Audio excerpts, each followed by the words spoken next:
ఈరోజు మీరు ఎవరైనా సేవ చేస్తున్నట్లయితే, సంఘ కాపరిగా ఉంటున్నట్లయితే, అయ్యా వినో, అమ్మ వినో, వాక్యానుసారంగా నువ్వు సేవ చేసినట్లయితే అణువణువున సైతాను మనుషులు నిన్ను ఆటంకపరుస్తాడు. ఆనాడు యేసుక్రీస్తును వాస్తవంగా ఆటంకపరిచింది ఎవరో తెలుసా అండి? సేవకులు. ధర్మశాస్త్రాన్ని బోధించిన వాళ్ళు సేవకులు కాదు.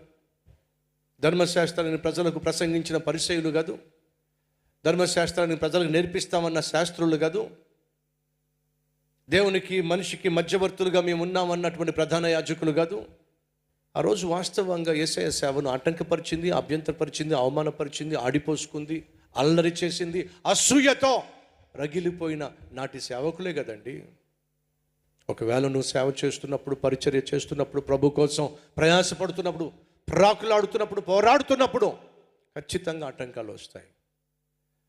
ఎవరి సేవకైనా, ఎవరి పరిచర్యకైనా ఏ ఆటంకాలు లేకుండా ప్రశాంతంగా జరుగుతుందంటే ఓ భక్తుడు సెలవిచ్చాడో ఆ పరిచర్యను పరిశీలించాల్సిందే.